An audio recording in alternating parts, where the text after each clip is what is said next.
And so I'm gonna take my Helix 9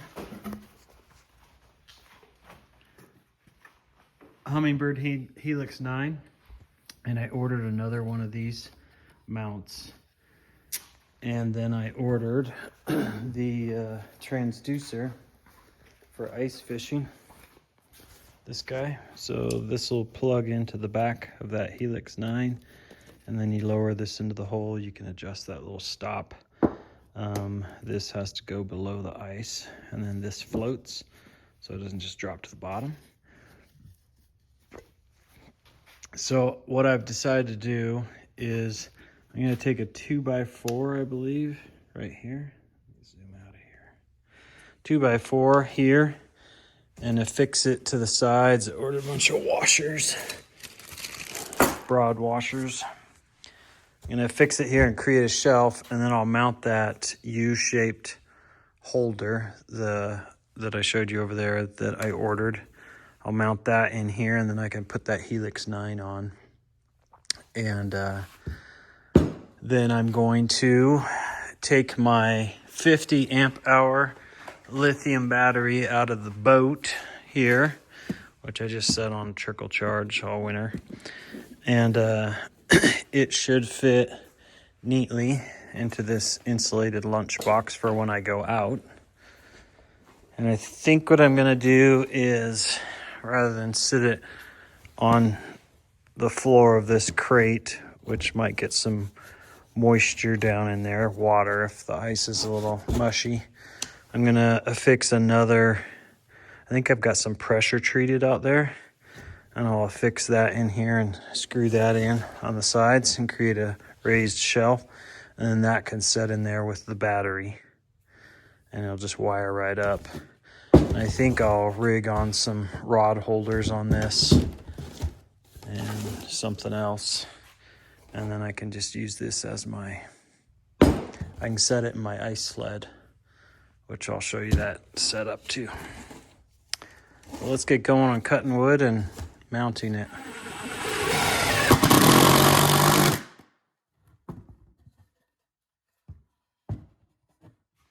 All right, we've got that pushed into place. I needed 7 inches to set that insulated bag with the 50 amp hour battery in there. It's only 8 inches by 6.5, so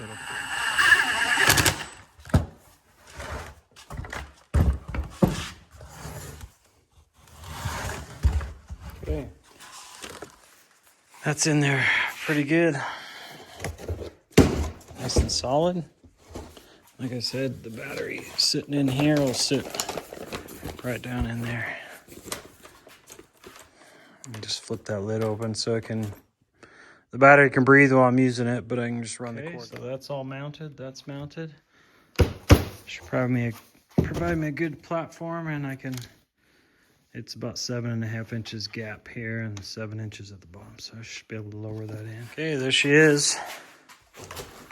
So I've got this guy in here. I just got my transducer all wrapped up. I'm gonna uncable that. I've got the 2 deals with the rubber washers to put the fish finder on there, and then I should just be able to set this in it's pretty light. And that should be my unit for sitting around ice fishing. Okay, I'm adding this rack system to my Jet Sled Junior.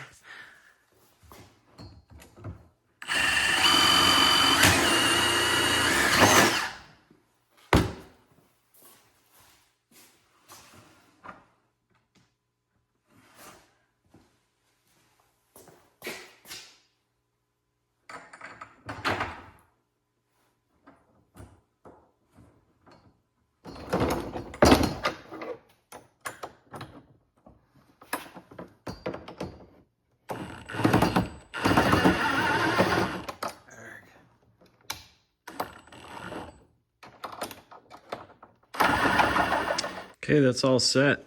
Pretty solid. I went around, tightened them all up, cinched them down, so that'll be good extra space. I think that'll be plenty of sled to drag if I'm doing it by hand, wherever I want to go, and carry all my gear. Get me through this year at least. these came as packaging material with something we ordered, and I kept them, and I think what I'm gonna do is cut them. I've got 2 of them, and put them on here and wrap some black duct tape there. That way when I strap things to this, I'm not worried about just like my I'm not worried about the auger just bouncing and rubbing on that metal. Ran out of tape, so I only got 1. I think that's gonna work slick if that tape doesn't get cold and come off. Assuming it'll hold during the cold, but we'll see. So buy some more tape and then I'll do the last one. All right, so I added this rod holder, both for most likely when I'm hauling. I can set 3 rods in there, but also just sitting there with the fish finder up if I want extra rods sitting there. And I drilled my own hole for the top because of the way this crate has all these holes in it. I couldn't get it just right. And right now, this is working. So I just use these washers to catch here and there, and that's pinched.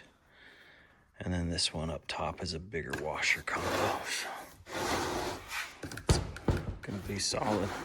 And that sits right neatly in there. So that'll be pretty slick.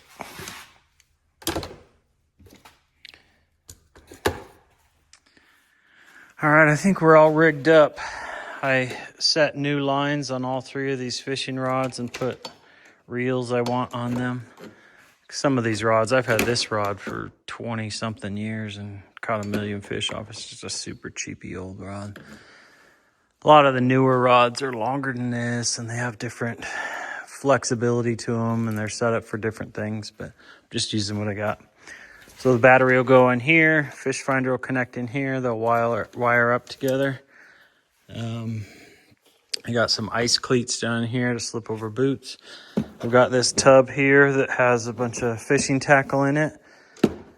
Fits in perfect, and I can bungee on like an extra coat on the back here. I've got some extra cords.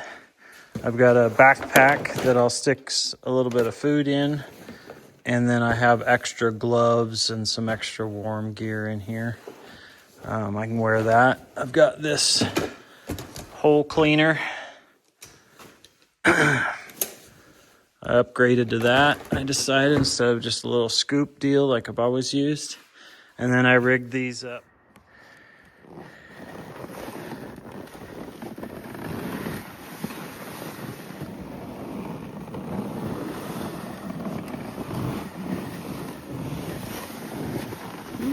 Start to pull me again.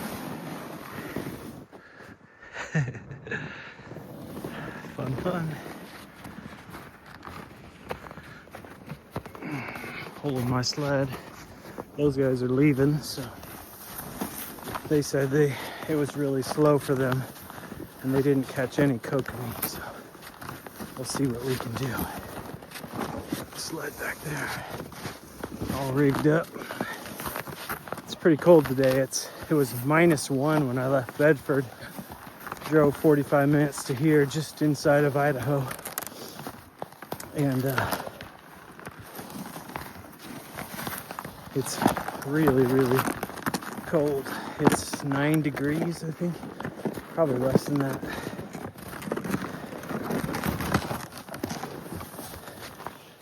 Let's see how it goes out here.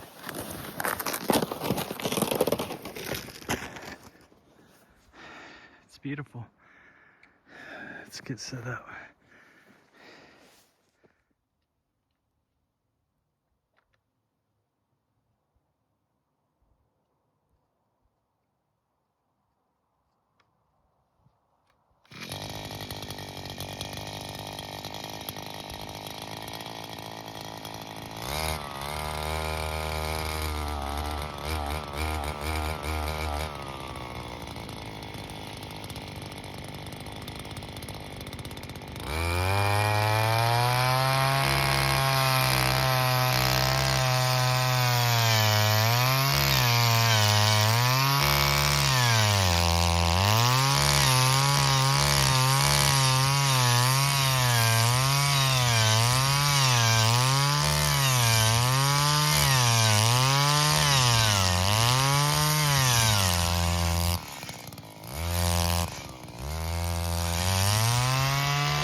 All right, I got that set up.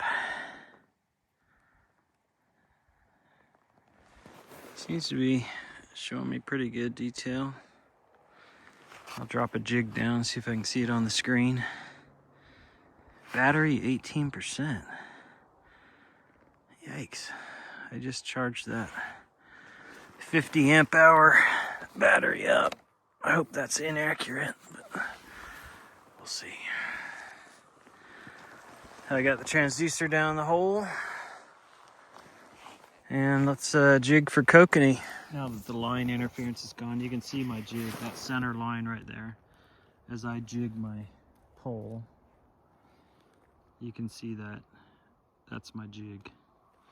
Over here on the flasher, that is the surface, and that's my jig. So I'm gonna lower it right now just by tipping my rod down. You can see that red line there going, and I'm raising it. So I just raised it a few feet. And then this is the bottom. And any significant marks would be fish, but I'm not seeing any on the sonar. So.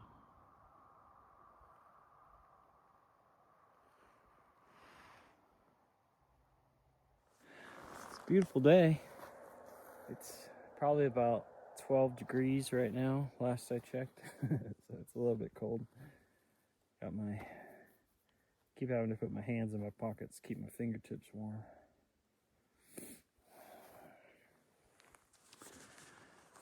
We're just over the Wyoming border, along Palisades Reservoir here, and inside of Idaho. Just over the mountain right there is the Tetons. And Jackson Hole's just over these mountains right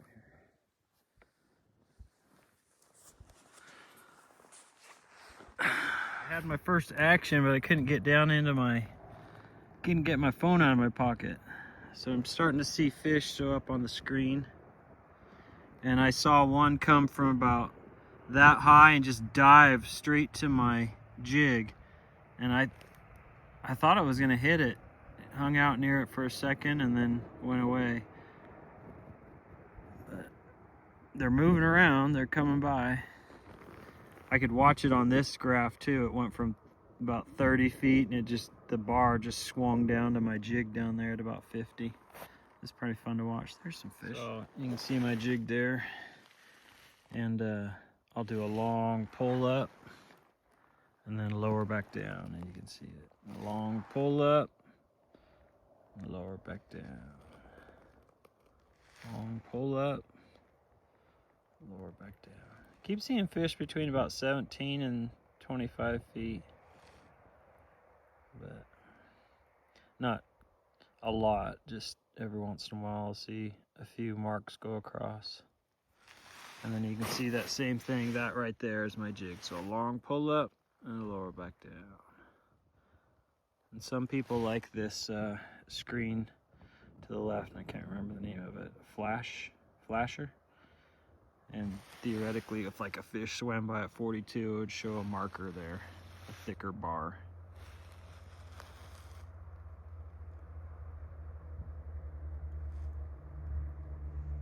So, kind of cool. Never used one before to ice fish.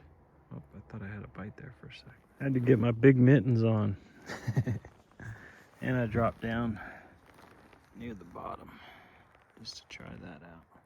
I was seeing some streaks across there. I couldn't tell if they were fish or if it's just some weird readings on the bottom. But often fish will be right on the bottom, and they'll just look like a kind of a blob or a blur down there at the bottom. Go out here and check this jaw jacker that I have set up. I've never used a jaw jacker before. I've always used a different rig. I don't know if I don't have it set up right. It seems to be accurate. The line pulls down on this. It'll pull away and this will snap up and set the hook. But I'm a little surprised nothing's come by yet to hit it.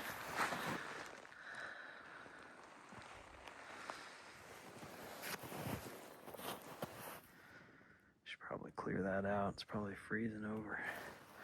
Freeze it in there and then reset it. Oh, yeah, it's all. I sprung it, but it didn't spring. It's all frozen up. So this outfit's working pretty good that I built here. It's pretty nice just sitting in that chair and just being able to read the screen, sit here and jig. I got the battery there and that somewhat insulated lunch bag thing. Got my rod holders on the side. Can't get my little buddy heater to work, which is frustrating. I was just gonna have it sitting there so I could just warm my hands next to it and keep my fingerless gloves out. If you've never used a ice auger before, they have, a lot of guys have switched to battery powered ones that are a little bit lighter and so forth. But this is an Eskimo. It has a Viper motor on it. It's just an 8-inch auger instead of 10-inch. And the motor's just kind of their smallest in the line. This is just a Stingray 33, so nothing fancy.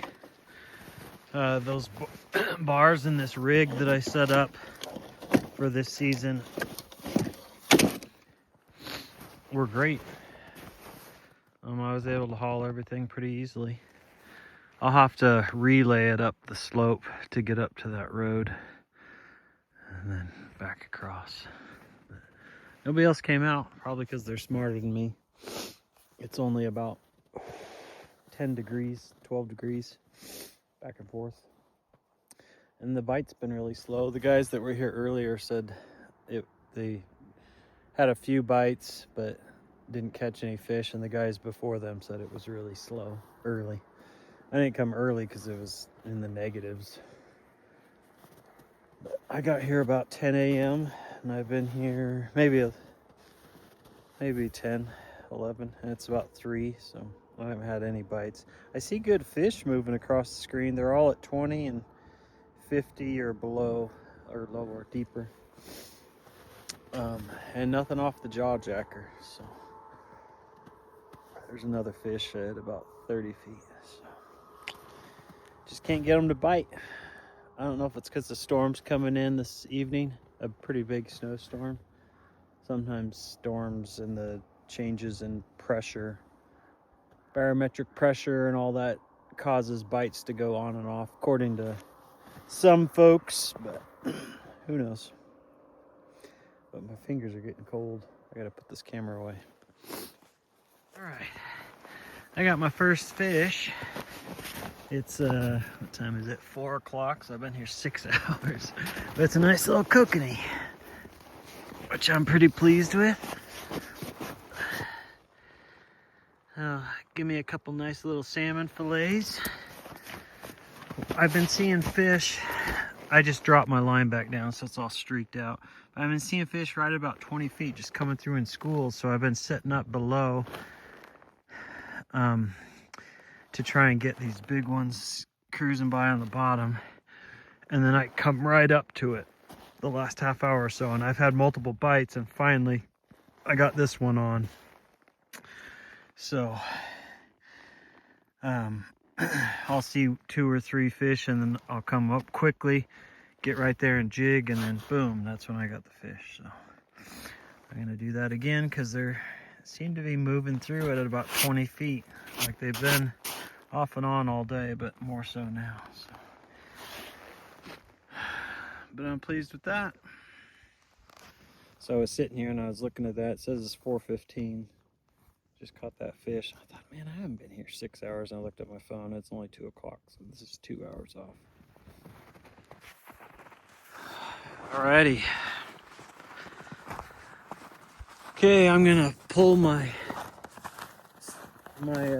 rigs and get out of here. The wind kicked up and it's just too cold. These guys have what I need. I've never fished with an ice shelter,